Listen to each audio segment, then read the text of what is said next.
Well, thank you very much, Ellie, and thank you very much to Chatham House for allowing me to speak on a subject about which I'm passionate, that is, why we should be prepared to talk to terrorists and how we should try and learn some of the lessons from our previous experiences rather than repeating again and again the mistakes that we've made in the past.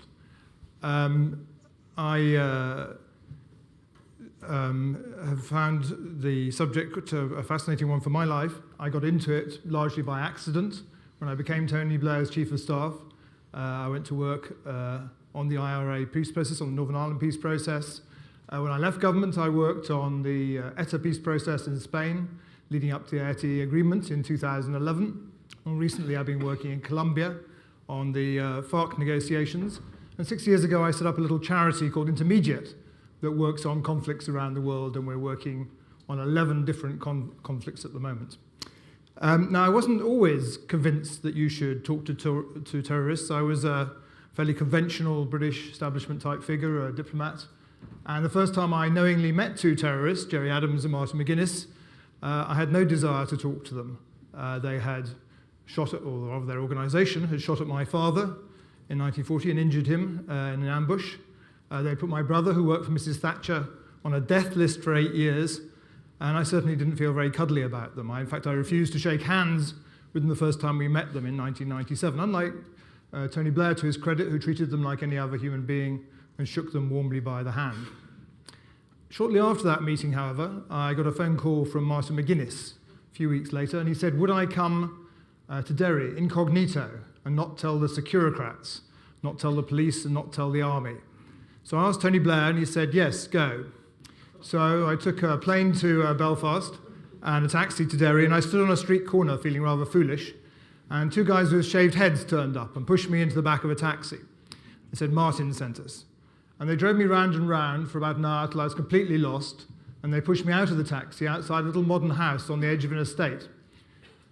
I knocked on the door, and Martin McGuinness came to the door on crutches and made a very unfunny joke about kneecapping, which you remember as the IRA traditional way of punishing people by drilling holes in their knees, elbows, and ankles. I spent 3 hours in that house. We didn't make any breakthroughs. The lady of the house had gone away and left some scones and some tea for us.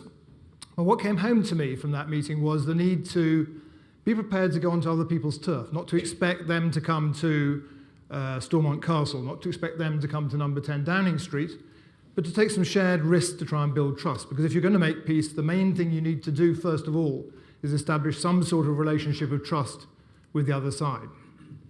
Now, of course, there's a limit to how much trust you can build in those circumstances.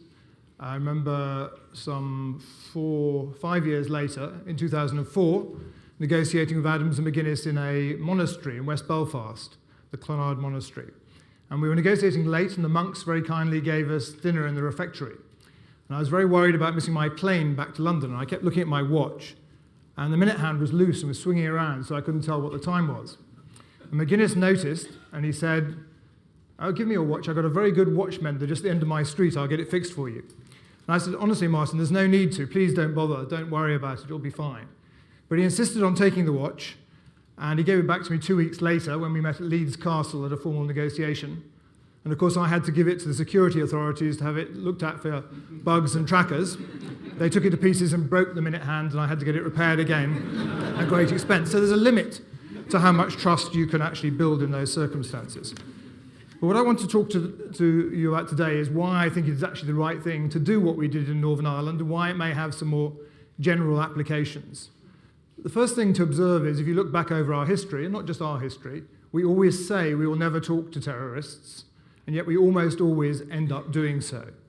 If you think of 1919 and the first war with the IRA, Lloyd George was very clear we would never talk to the murder gang.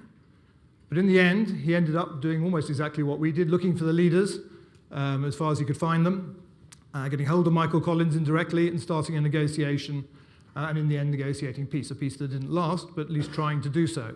During our decolonisation, we accused various leaders of being terrorists, including Archbishop Makarios, who we exiled to the Seychelles.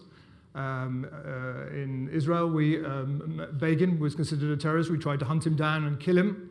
And Kenyatta in Kenya was also considered a terrorist, and we locked him up in the north of the country until we had to release him, like the other two, in order to negotiate peace with him. So we In the words of Hugh Gaitskell, every terrorist ended up having tea at the Ritz as a guest of Her Majesty's government. And it wasn't just us, the French did the same thing. The French, when they took on in Algeria the FLN, they said they would never talk to them. They called them likewise a murder gang. Francois Mitterrand, the interior minister at the time, was particularly harsh on them. And yet they ended up negotiating secretly in Switzerland with them, and in the end negotiating peace. So we seem to have a sort of collective amnesia about this. We always come back to the same thing. We always say we won't talk to terrorists, and yet pretty much always at the end of the process, we end up doing so. There are three broad arguments put forward against doing it. The first is appeasement. George W. Bush, in a speech in the Knesset in 2004, said that talking to terrorists was tantamount to Munich. It was appeasement, which strikes me as a misunderstanding of Munich. The problem of Munich was not trying to end, or avoid rather, another major war in Europe. That was a sensible thing to try and do. But to think you could do it by buying off Hitler with a slice of Czechoslovakia was a classic mistake. Talking to terrorists is not the same as agreeing with terrorists. We never negotiated with the IRA about a united Ireland. We never even raised it. It was never discussed at the table, and we never would have done so against the wishes of the majority of the people in Northern Ireland. So talking to terrorists is not agreeing with them. It is not, in my view, appeasement. The second argument is that by talking to terrorists, you give them legitimacy. You make them into a legitimate political player, even though they've been using guns. That's true. It's something they crave, too. You find all armed groups really want to find themselves in the position of being recognized by a government.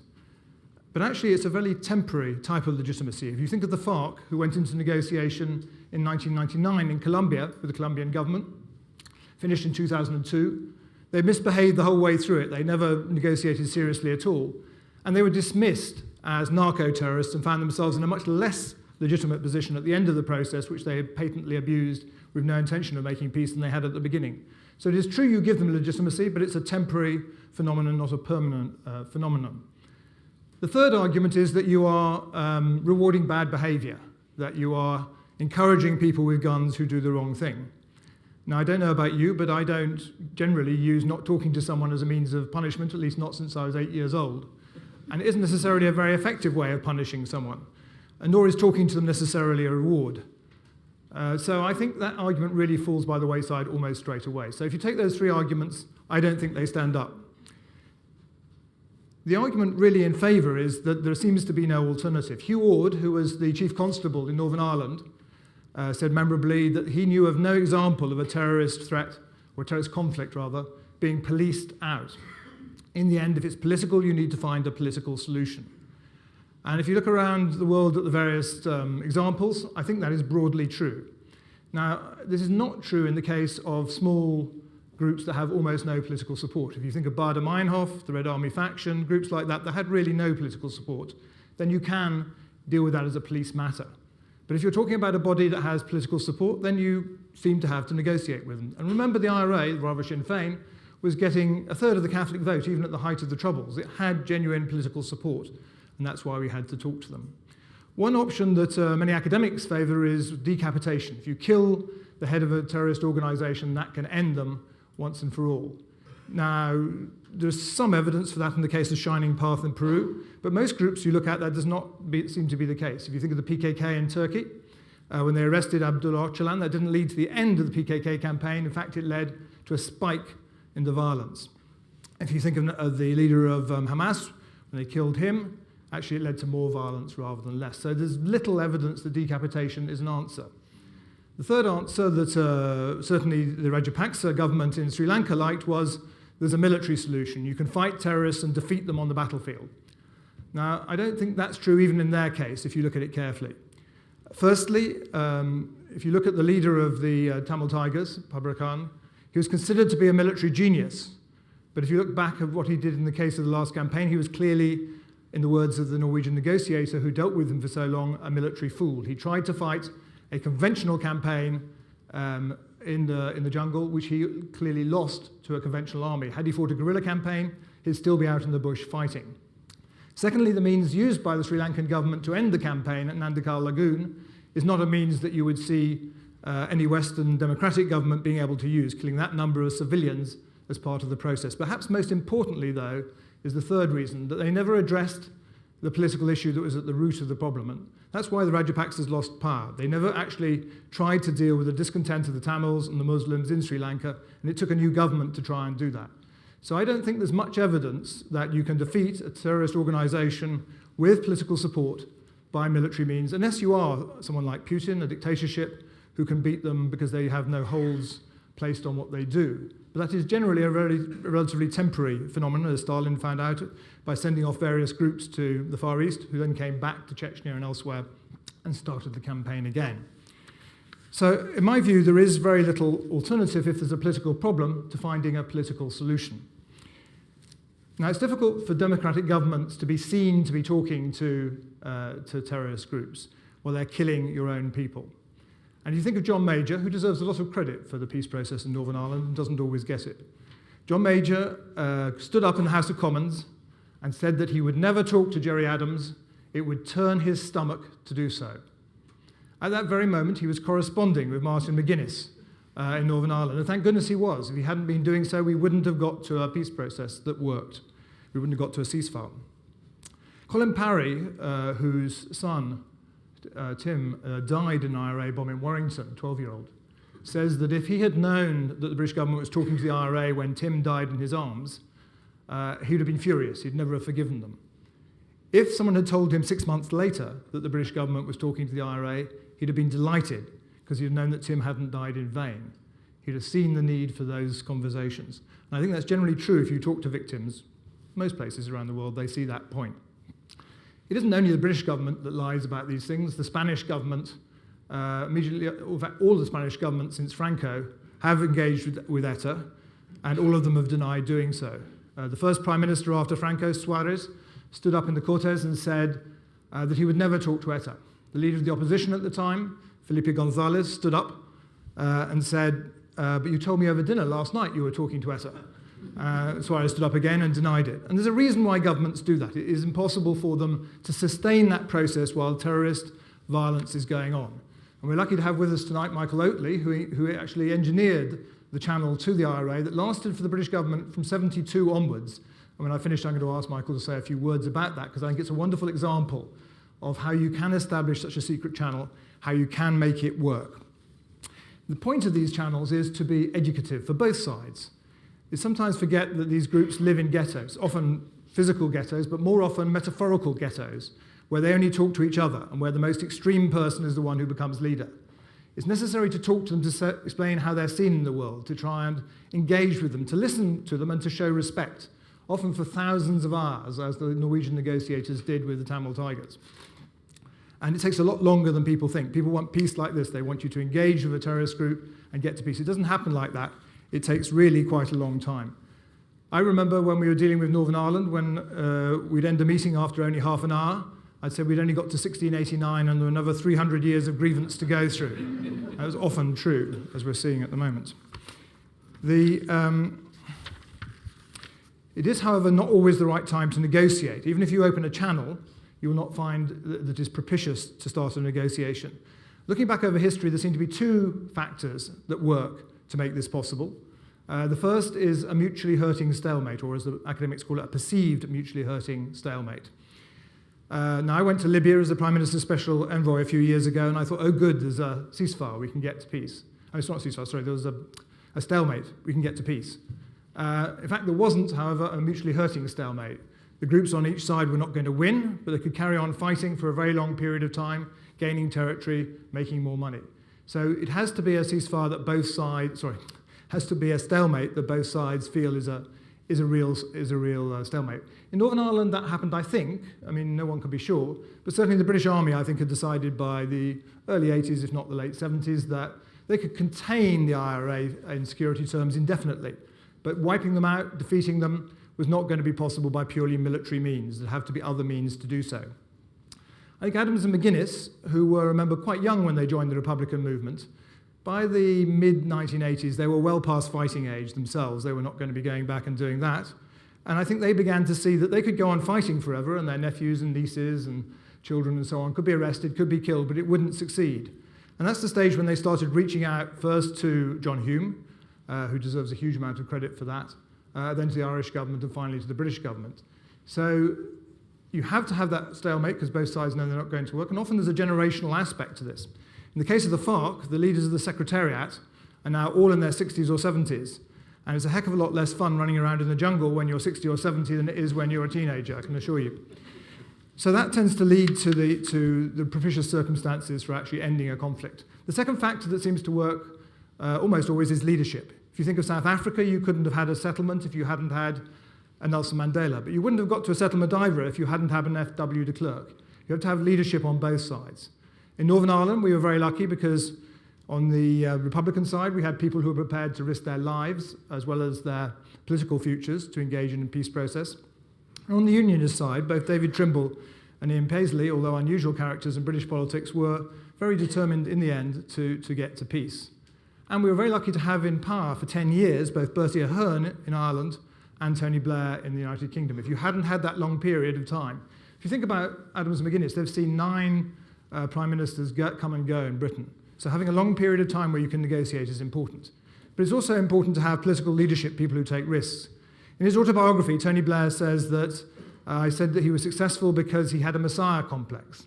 That's not quite right. Mo Molam said to me that Tony thought he was effing Jesus Christ, which is not exactly the same as a messiah complex, although closely related.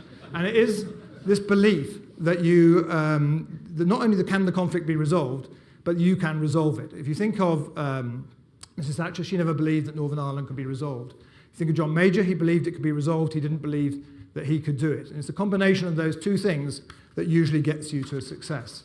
There's also the issue of a life-threatening disease that can sometimes help in these cases. Ian Paisley in 2004 very nearly died. He went into hospital and he came out a changed man, both physically and emotionally and mentally, actually. And he said to us that he had a close encounter with his maker, and he wanted to end his life not as Dr. No, but as Dr. Yes. And it was really striking from that period onwards. Although he was never compromising, although he was never weak in the negotiation, he was always trying to get to an agreement, even if his colleagues in the DUP weren't trying to do so. And that's what helped us get to success. In the case of Colombia, it was President Chavez who, after he got cancer, not only started going to church twice a day, but actually really started to try and help the peace process by pushing the FARC into negotiations as opposed to holding them back and supporting them in the war. I don't want to talk for too long, so I'm going to skip quite a lot of what I was going to say, and we can do it in questions. But just let me touch on the issue of process, because when you get into talks of armed groups like this, people often think that time is against you, you should rush ahead with the talks, you need to get to a solution. When I left government, they allowed me to go back over all the files from the period we were in government on Northern Ireland, so from 1997 through to 2007. And there's one thing that leapt out of the page at me, and that was the importance of process. A peace is not an event, it is a process. If you have no process, there's a vacuum, and that vacuum is filled by violence. If you have a process, people have reason to hope. You have a way of keeping the thing going. Shimon Peres, the former Israeli president, and also one of the best writers of one-liners that I've ever come across, had a good way of describing this. He says in question whether this is true or not, but he says in Israel that the solution, the peace solution, is actually perfectly apparent in terms of territory, in terms of refugees, even in terms of Jerusalem. But there is no process to get you there. And he says the good news is that there's light at the end of the tunnel. And the bad news is there's no tunnel. And what you're trying to do in a negotiation is to build that tunnel, to develop a process and provide something that can get you into a peaceful solution.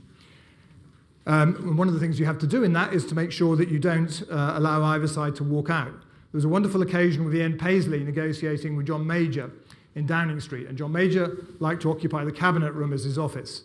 So he was sitting with Ian Paisley, and Ian Paisley was getting more and more abusive. This was before his operation, and the older Ian Paisley. And he accused John Major of being a liar. And John Major said, if you don't retract that, I'm going to walk out. And John Major refused to retract it. And Ian Paisley refused to retract it, and John Major walked out. What he'd forgotten was he'd walked out of his own office, and he had to spend the rest of the day negotiating to get back into it. So whatever you do be careful not to walk out of the office.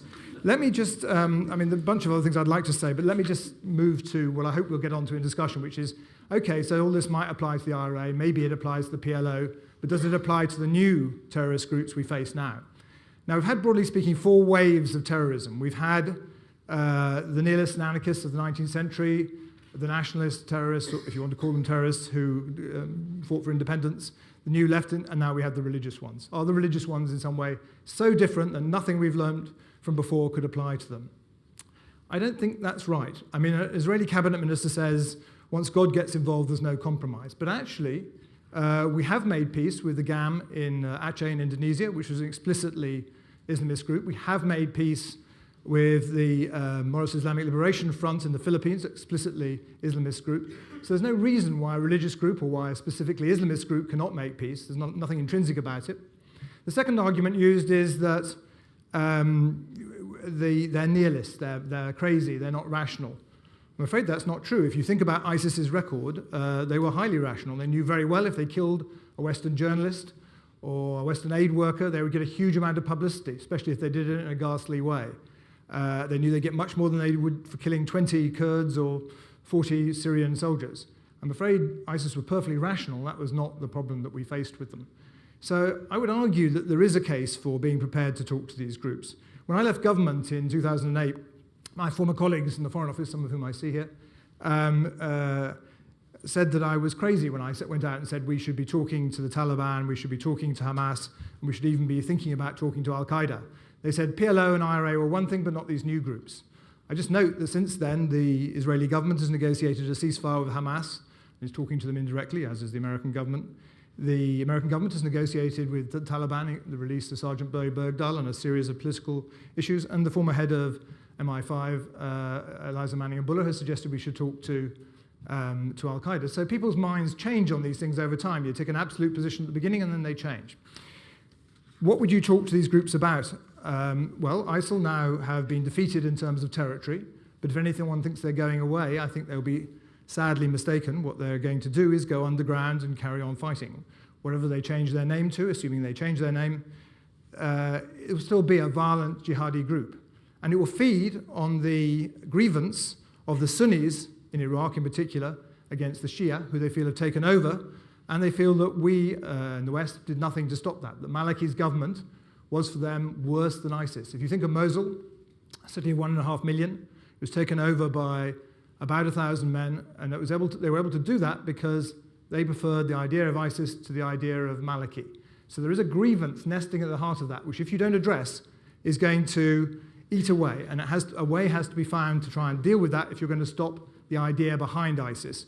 The same applies to Al-Qaeda in a series of different countries, and of course to Syria, but we can come into that in discussion. When I look back at this, I really see no alternative when I look around the world, if you're dealing with an armed group with genuine political support, to a combination of 3 different tools. The first is the security tool, the military pressure down, the intelligence work. The second is addressing the grievance on which the group feeds. If you think of Northern Ireland, it was equal work, it was equal housing and issues like that. And the third is offering a political way out. If you just have the military pressure down and no way out, they'll fight to the last man. If you just have the political way out and no pressure down, then they're not going to move. You have to have that combination if you're going to succeed. So to conclude, I would say that terrorism is not going to go away. Even if we defeat Al-Qaeda and ISIS, there will be other terrorist groups that we face. There's no technological answer. Drones don't solve the problem. ISIS now have drones. Everyone just turns into an arms race. And I don't believe there are any of these conflicts that are insoluble. They're just conflicts that have not yet been solved. And a funny thing happens as you approach the end of a negotiation like this. You're told all the way through that the conflict is insoluble. There's no way to get to an answer. And then you get to the solution, and everyone tells you it's inevitable. It was going to happen because of economic factors. It was going to happen because of 9/11. It's really important to understand that both are untrue. There is no such thing as an insoluble conflict, and nor is it inevitable that any conflict is going to be solved. They're only ever solved if you find political leaders who are extraordinarily patient, who are courageous and prepared to take risks, and most of all, who are prepared to learn what happened last time. Thank you very much.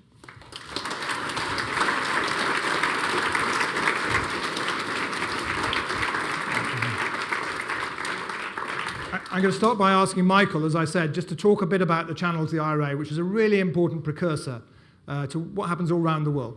Michael.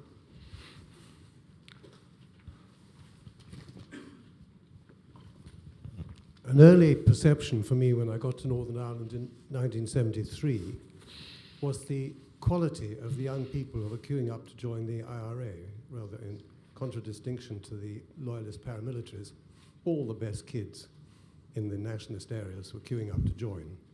And that made me feel that the people who could command the loyalty of such young people would also be people whom one could probably arrange to talk to. So that's what we set out to do. And we had an early opportunity in finding that terrorist organizations like political parties are subject to splits and divisions.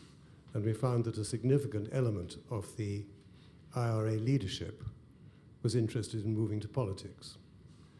So we engaged with this group, and we dishonestly helped them to persuade dishonestly their hawkish partners that the British government was capable of making significant concessions which would justify ending the fight.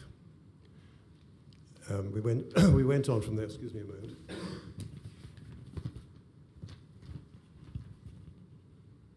Too many hands. So the result of that was that we got to a ceasefire which lasted for nearly a year, giving people a welcome taste of peace. And Martin McGuinness told me many years later that this was the worst thing that had ever happened to the IRA, because they never recovered the public acquiescence and in some cases support in the nationalist communities which they'd enjoyed before that long ceasefire. We got to the ceasefire in 3 stages. First of all, poking around rather uncomfortably in the undergrowth to find potential channels of communication. Then some months of confidence building and learning about each other. And then finally face-to-face meetings with IRA top brass who were smuggled into Derry for meetings, being brought through the army checkpoints by a local team of priests and other community helpers, including, as it happened, the police commander of the area, who brought several in under a blanket in his car, which was obviously not searched, something I knew nothing about at the time. And we then effectively played what was a charade. The IRA delegates were there to negotiate a formal truce with the British government. My position on behalf of the government was that we were not negotiating at all. I was merely there to explain to them what would happen in practice if the violence stopped.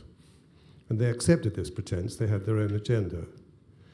At the series of all-night meetings which followed, their demands began: in the event of a truce with the British government, the following shall be agreed. And our responses began: in the event of a cessation of violence, the following things will happen.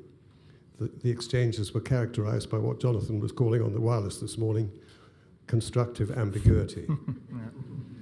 The whole show was stage managed by my extraordinary partner and friend, the late Brendan Duddy, a Derry Catholic businessman in whom they had some degree of confidence, who, while not actually present on stage, would coach them in framing their demands and coach me in framing our responses with wonderful ingenuity.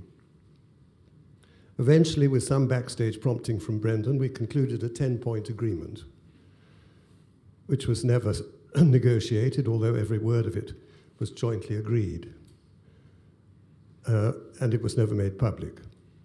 I gave each of them a gilt cross pen to commemorate its signing, although it was never signed, and the fighting stopped. And although the ceasefire eventually collapsed under loyalist pressure, the confidence and trust established during that charade enabled brave Brendan Duddy to keep lobbying over the years for the political alternative and to keep open the notional link to the British government, which they valued and believed in, although no one in the British government actually knew of its existence or had authorized it. And eventually it led to the unlocking of the door to the peace process.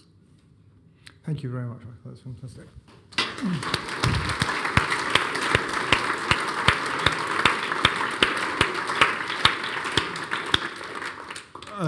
Microphone over here, but I just wanted to say that Michael is always being rather modest about it, because he also managed to keep the channel going and also managed to resuscitate it crucially at the time of John Major, involving Martin McGuinness.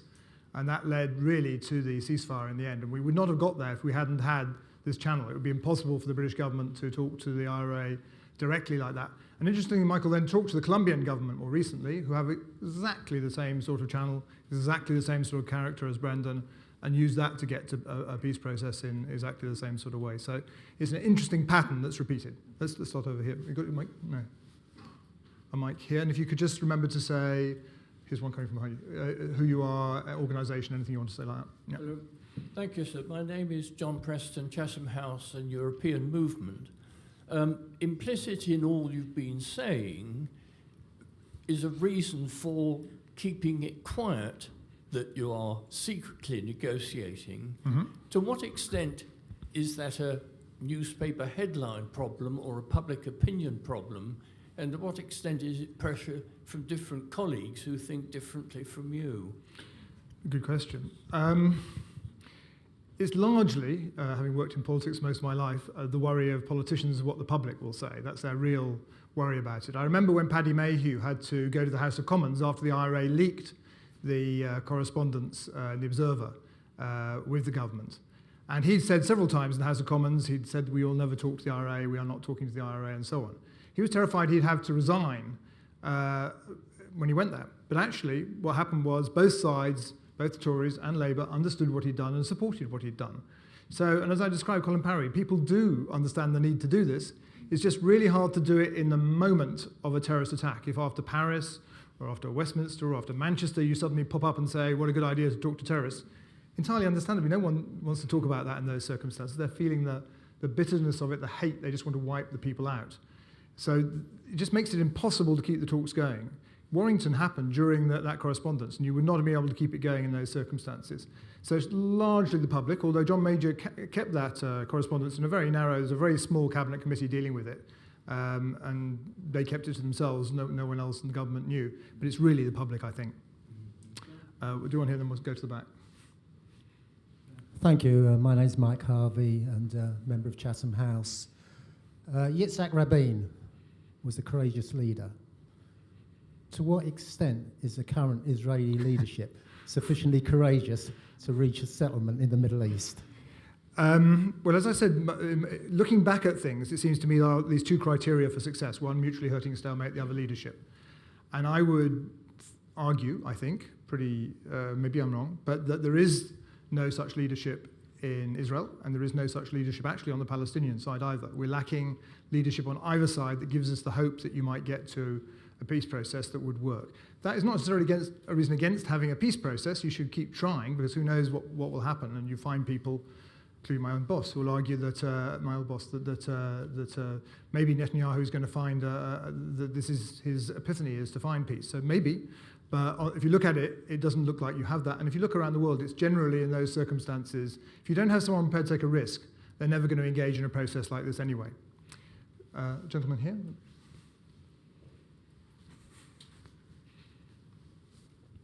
Can I be heard? Yeah. Michael Dunn, member of Chatham House. We're just a sentence by way of an anecdote. I remember early on in the latest phase of the Troubles, a woman of Republican sympathies in Northern Ireland saying, I want a united Ireland, but not at this price. My question is about negotiation and mediation. My wife, I'm glad she's not here, is a mediator, and I think it's fair to say that she tries to get the parties to look for what they have in common, their common interest, and in family matters that's often the interest of the children. So is there a way of, you could say, about how you approach that issue of finding the common interest? Yes, there are various techniques. I mean, this is where, although I'm a practitioner and never had any training at all, I do have some respect for theoreticians of this. If you think of the Harvard negotiation project, for example.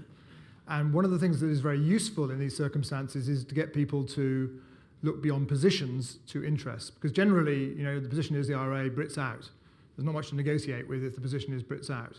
If you start looking at what their interests are, which might be to end the system that's one-party rule by the unionists, then you can begin to find solutions, because there are multiple solutions if you look at interests. So you want to start looking at interests, but how do you identify what their real interests are rather than what they say their interests are?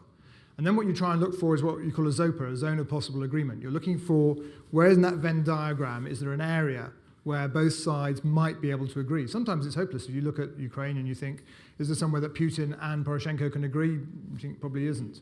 And sometimes it's a dynamic. One of the interesting things about a negotiation is that people often do things in negotiation they never intended to do at the beginning. Certainly, I'm not at all sure that Republicans intended to settle for the agreement they settled for in the Good Friday Agreement when they started.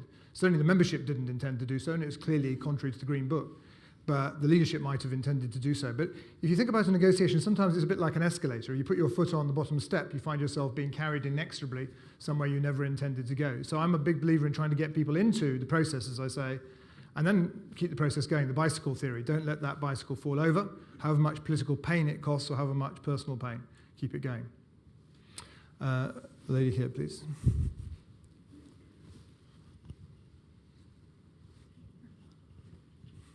Patricia Lewis, Research Director, International Security at Chatham House. A couple of questions. One is, how important are the personalities of the intermediaries, the people actually trying to get people together and get them talking? And then the second thing is, I'm very struck by that you have presented a wide spectrum of what one might call interstate conflicts and intrastate conflicts along with terrorism. And I agree with that. I think it's all about violent conflict. And I'm wondering how, you say that there is no armed conflict that cannot be resolved. So the question I have is, are there any armed conflicts that could be prevented better? And what's the connection between conflict resolution and conflict prevention, and how much extra needs to be done? How much of this applies, do you think, to conflict prevention in the first place? Yeah. There's three questions, really. So I'll start. The first one about the personality. One thing that's really important when you're trying to mediate is not to lie. I remember negotiating with Jerry Adams for a very long day in the Sinn Féin Community Centre on the Falls Road. And it's not always the most pleasant experience. And he leaned over the table at one stage and said, "The thing I like about you, Jonathan, is when you lie, you blush." And the Northern Ireland office official sitting next to me leaned back across the table and said, "Unlike you, Jerry," which was entirely true as well. And so there is an element of naivety. I get accused of being naive, but actually I can wear that as a sort of badge of honour. I think you need to be stupid enough to believe that this thing can be solved to keep going. But in terms of actual mediators, there are a whole range of them. Sometimes mediators can be too passive. You have people who just sit there waiting for the lowest common denominator. Sometimes you have people who are too far the other extreme, like Richard Holbrooke, who managed to extraordinarily bully people into an agreement in the Balkans in Dayton Air Force Base when they weren't allowed to leave. That's a technique that tends to work only once rather than lots of times. But there's a spectrum between. But the most important thing is to be proactive and not to just take what you're given, but not to lie or exaggerate about the position. The second thing is about saying whether all conflicts are soluble. One of the things I feel is that people often give up because their processes have failed before. But if you think about Northern Ireland, we had Sunningdale in 1973, which failed. We had the Anglo-Irish Agreement in 1985, which failed. We had that Downing Street Declaration in 1993, which failed. But the Good Friday Agreement didn't come from nowhere. It was built on those three previous failures. And in fact, Seamus Mallon, the Catholic leader at the time of the time of the Good Friday Agreement, called the Good Friday Agreement Sunningdale for slow learners, because it had exactly the same elements in it as the original agreement, which had just got worked around after 30 years of killing, sadly, 20-odd years of killing. So, and you see that in Colombia too. Colombia, there were 4 attempts at peace, and then they got to one. So that's why I believe it's a matter of keeping on trying, however frustrating it may be.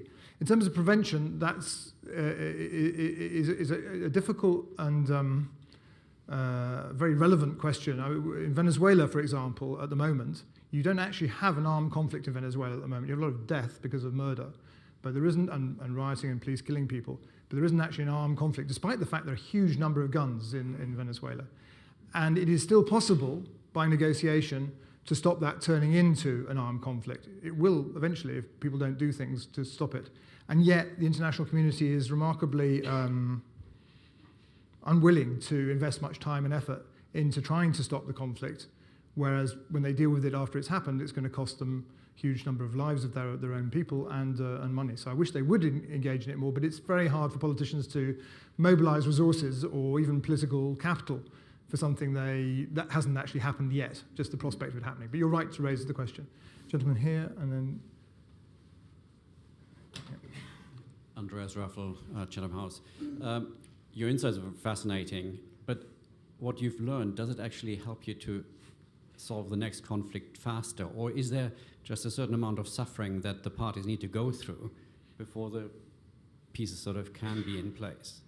Well, I guess the mutually hurting stalemate is partly that, because you don't get to a mutually hurting stalemate straight away. You only get there after a period of time. So there's an element of truth to that, the need to... but I don't know that it's a given that you have to do that. If you think about Sunningdale, Sunningdale could have worked. If only the group that Michael was talking to could have been brought on board at the time, then you might have had a different result at Sunningdale than you did in the end. You wouldn't have needed to go through the 20-odd years of violence after that. If you think of Afghanistan, if we, and I was in government at the time, if we had brought the Taliban into talks in 2001 rather than leaving it till much later to try and bring them in, maybe you'd have ended up in a different solution. So, and I do think there are things the conflicts are completely different. I always say, Northern Ireland is not a sort of conflict you could take, a model you could take and put down somewhere else. It's extraordinarily different. But there are some interesting things that work and don't work, things like deadlines, things like constructive ambiguity we were just talking about. That they seem to work in all sorts of places. And what I think we can help is get people to make, not to repeat the mistakes we made, but at least make some new mistakes of their own, and that's a value, I suppose. Young man here. Yep. Hi, Felicity Stone-Richards with Chatham House. I was wondering, because from what I see with every time we react to a terrorist attack, that seems to be this strange disconnect that we will say we are at war with these people, but we don't treat them as though we were at war with them. If we were at war with another nation, there would always be the option to negotiate, even if they had killed, thousands of our soldiers, versus a terrorist group that maybe has killed a few dozen of our people. And I just wanted to know, is there some kind of disconnect between how we treat them as a vicious gang in our attempts to deal with them? Well, I'm not convinced it's particularly helpful to talk about them as terrorists, which is maybe a bit illogical since I wrote a book called Talking to Terrorists. But I tried to persuade my publishers to call it Talking to Non-State Armed Groups Using Violence for Political Ends, and they said I couldn't do that. But terrorism is simply a technique, not a category, really. Governments use terror around the world. Individuals use terror. Groups use terror. So we simply use terrorism as a way of blackening people, of criticizing them. And if you think of the Nepal, the American government decided to list the Maoists in Nepal as a terrorist group, which didn't stop them winning the war effectively, and certainly didn't stop them winning the election. But then the Americans couldn't talk to the Maoists, even though they were in government, through a genuinely democratic election. So it's a silly thing to do that. But your bigger point is one of respect, and I think that's exactly right, that what you have to do is be prepared to show some respect to these groups. And that's the point of the secret channel. What Michael was doing was showing respect to these people. He was prepared to talk to them, he was prepared to listen to them. And quite often when you contact these groups, I remember a colleague of mine contacting the GAM, the leadership of which mainly lived in Stockholm. And he had no idea how to get in touch with them other than he knew the name of the leader. And so they got the Stockholm telephone directory and they called everyone with that name in Stockholm until they eventually got the right person. And then to his surprise, they said, yes, of course I'd meet you. There was no question about it. He said, no one has come to talk to us for 30 years.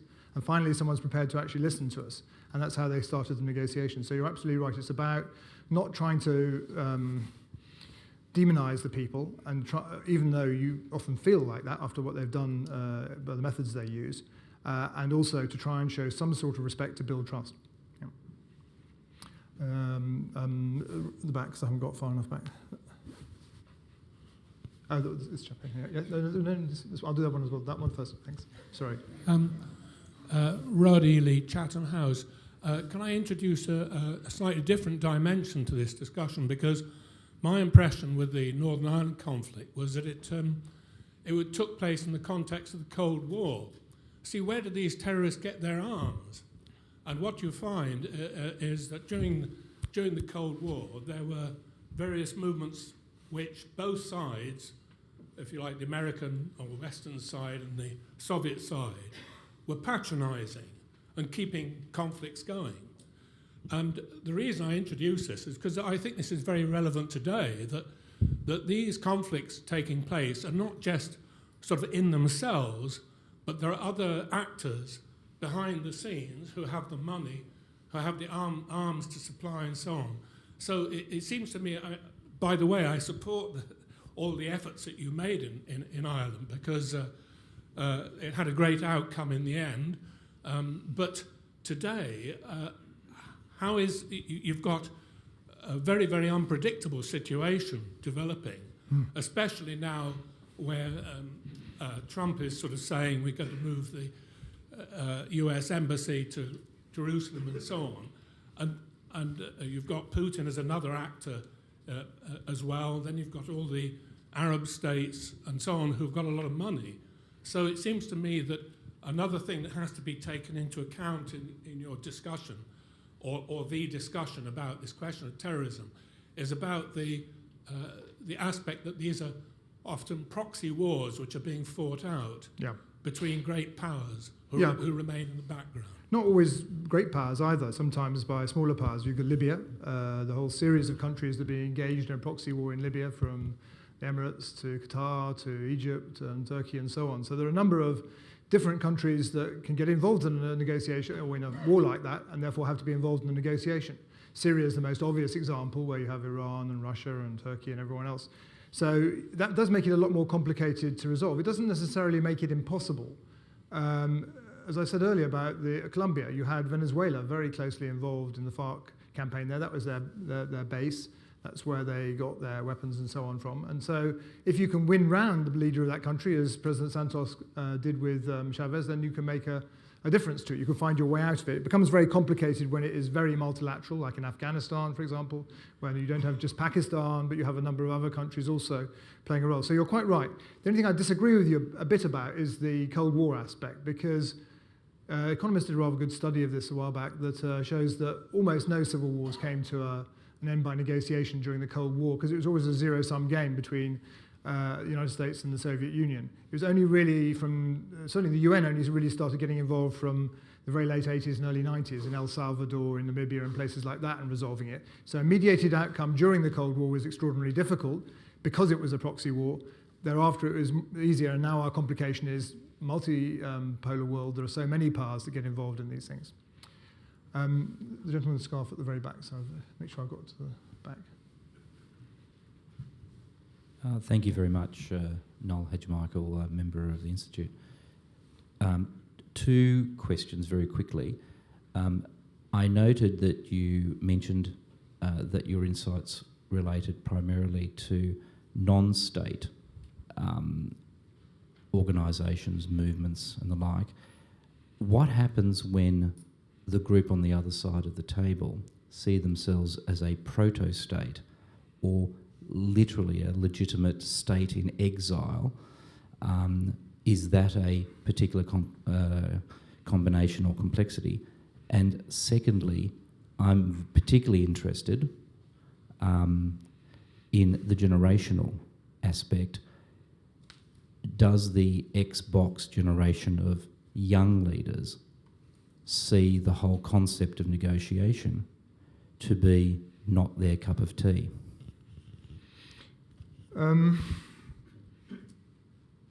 Well, generally, the second question first. Generally, the organisations we deal with, the leaders tend to be older. At one stage, I was taken briefly into someone who was trying to help two gangs in Birmingham, the Burgers and the Johnsons, who've been killing each other for a long period of time.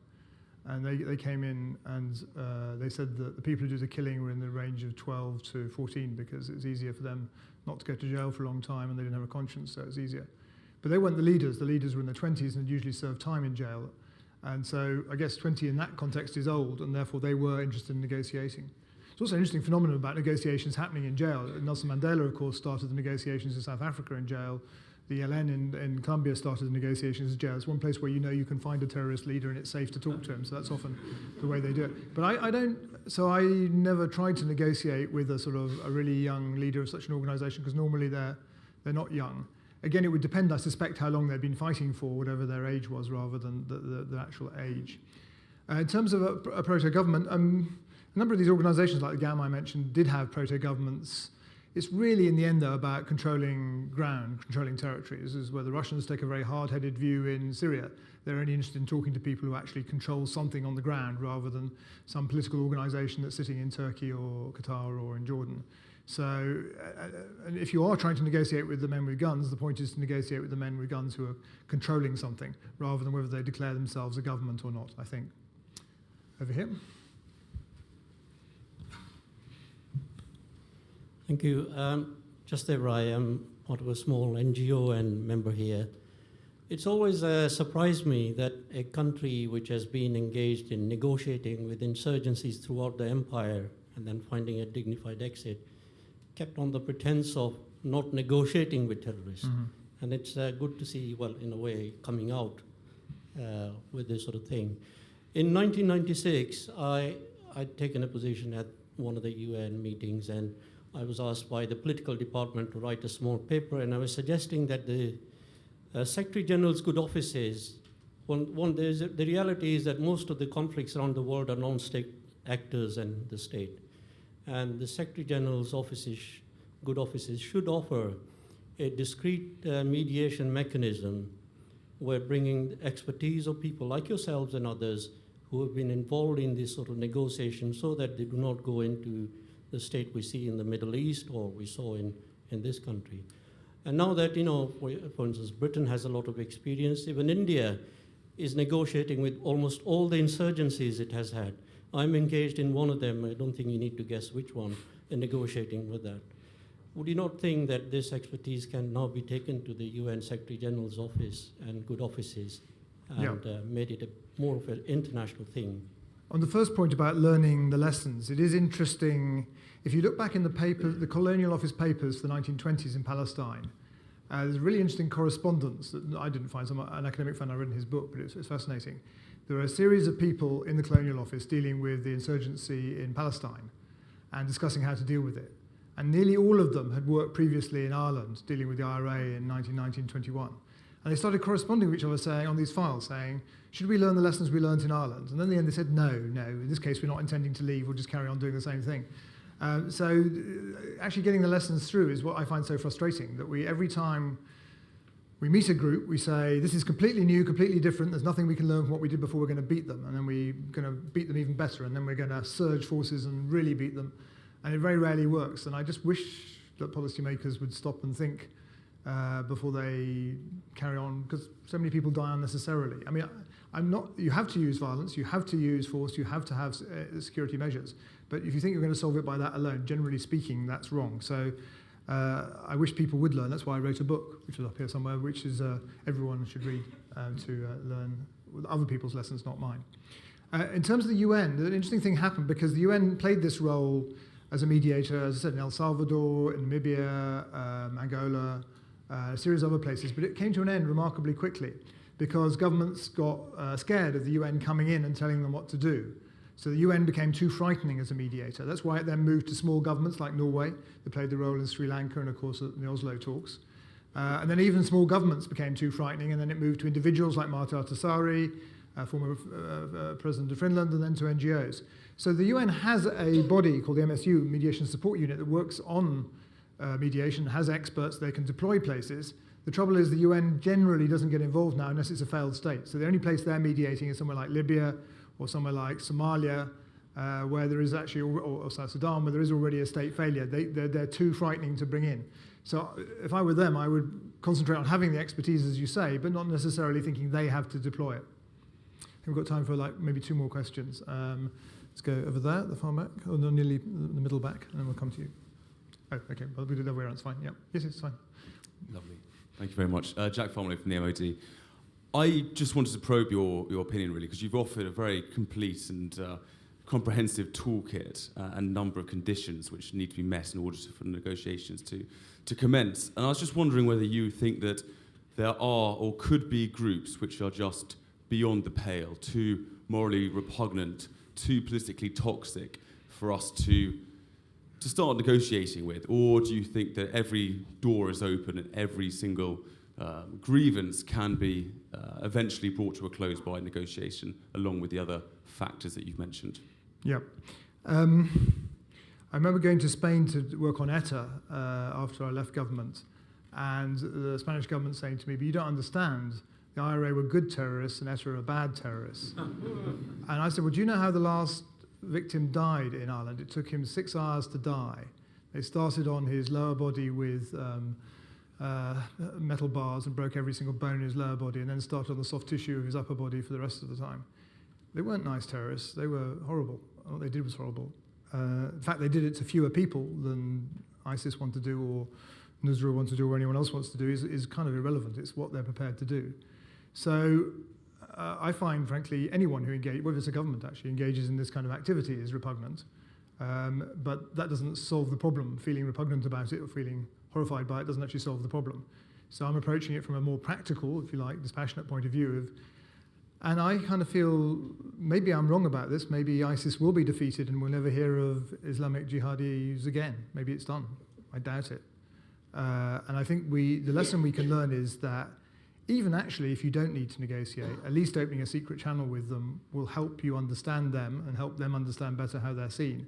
So it's at least worth taking that first step, even if I'm wrong about the need to negotiate with them. But as I could be wrong about this, but it's my personal experience of trying to deal with it. Gentleman here. I'm Graham Binns, a member and a former soldier, and if you'll allow me a reflection and then a question. And so, and my reflection is that sometimes I think we underestimate the leadership challenge of perhaps in places like Helmand standing in front of a group of soldiers and saying, just explaining why we're doing this. You're risking life and limb in order that we can go out and get to a mutually hurting stalemate. It's not going to be an easy sell, and it wasn't. It wouldn't be then, and it wasn't in Iraq in 2007, 2008 when we were trying to do this. Change of tack then, if you're advocating negotiating with terrorists, where's your position on payment of ransom to terrorists? Well, on your first point, I can certainly believe that it must be extraordinarily difficult to motivate young men to risk their lives in search of something that is simply to deliver people to a peace table. On the other hand, if you think of Rupert Smith's book about utility of military force, what he argues is the purpose of the army is to make a political solution possible. And what I've tended to find around the world, it certainly was true in Northern Ireland, is that the military get to the need for talks long before the politicians do, because they're the ones who are losing people, not the politicians. And so that's what I've found, but I can quite believe that it's very, very, very difficult.